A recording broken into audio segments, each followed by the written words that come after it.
Have you ever felt like your own mind is your enemy? You lie in bed, staring into the dark, and your thoughts won't stop. They spin. They repeat.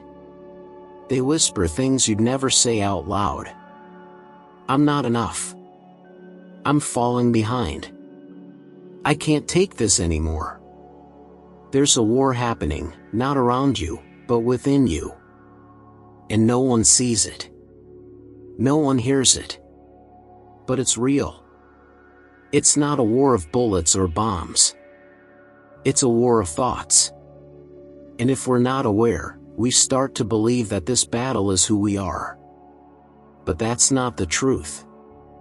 The truth is, you were never meant to fight alone. The weapons we fight with are not the weapons of the world. On the contrary, they have divine power to demolish strongholds. 2 Corinthians 10 verse 4. Yes, your mind is a battlefield. But your victory has already been declared, in Christ. Picture this. Your mind is a field. Every day, thoughts fall like seeds, some planted by truth, others by fear. What you allow to take root will shape your world. The enemy knows this. He doesn't need to attack your job or your family. If he can take your mind, he can take your peace. That's why Scripture says, "As a man thinks in his heart, so is he." Proverbs 23 verse 7. The real war is not out there, it's in here.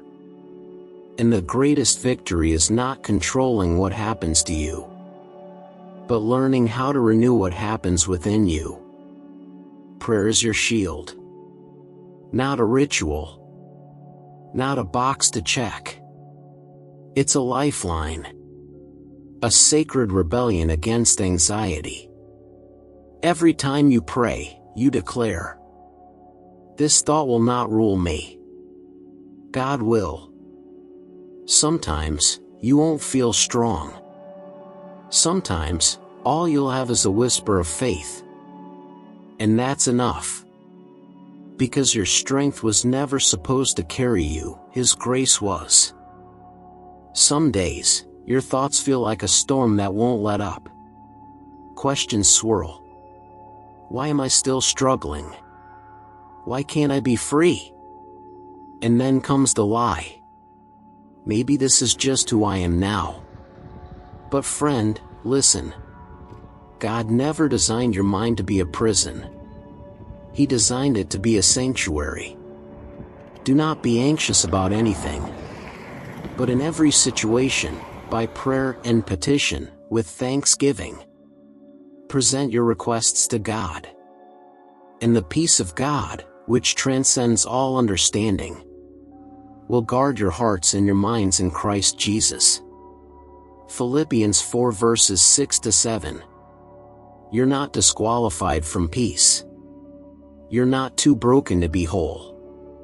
In fact, God doesn't avoid your weakness, He meets you there. My grace is sufficient for you. For my power is made perfect in weakness. 2 Corinthians 12 verse 9. You don't have to perform for His presence. You don't have to strive for healing.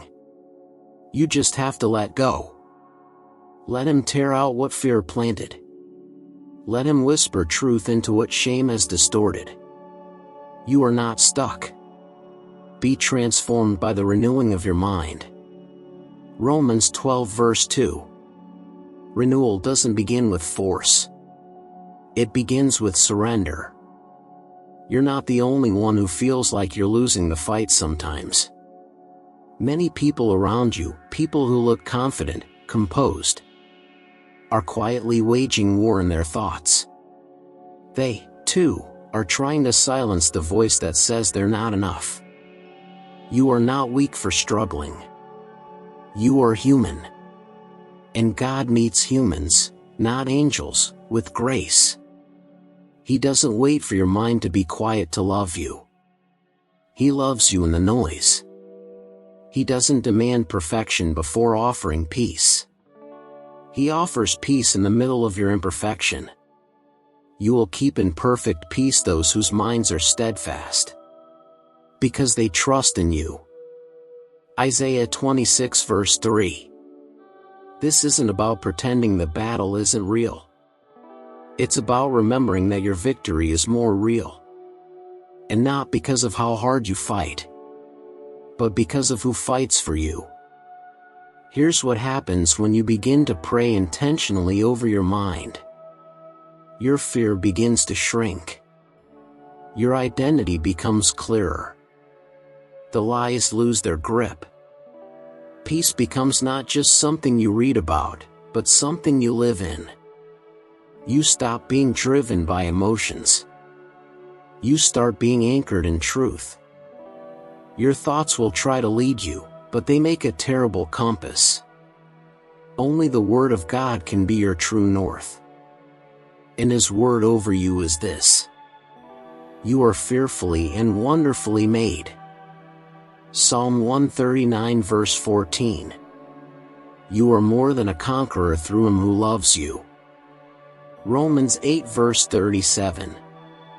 You are not condemned, for you are in Christ Jesus. Romans 8 verse 1. Maybe peace has felt like a distant idea, something for pastors, or saints, or people with stronger faith.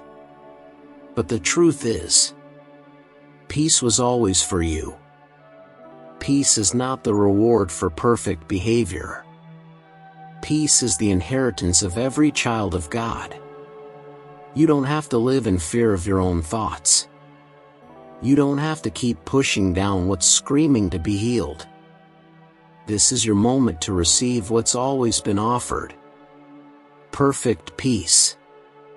Steady peace. Peace that stays. Let this battlefield in your mind become a place where God reigns. Father, today I lay down every heavy thought, every anxious pattern, every fearful whisper that's echoed in my mind. I bring you my inner world, raw, unfiltered, and desperate for peace. Lord, I ask you, pull up what fear has planted. Tear down every lie I've believed. Heal the parts of me that still live in yesterday. Renew my mind.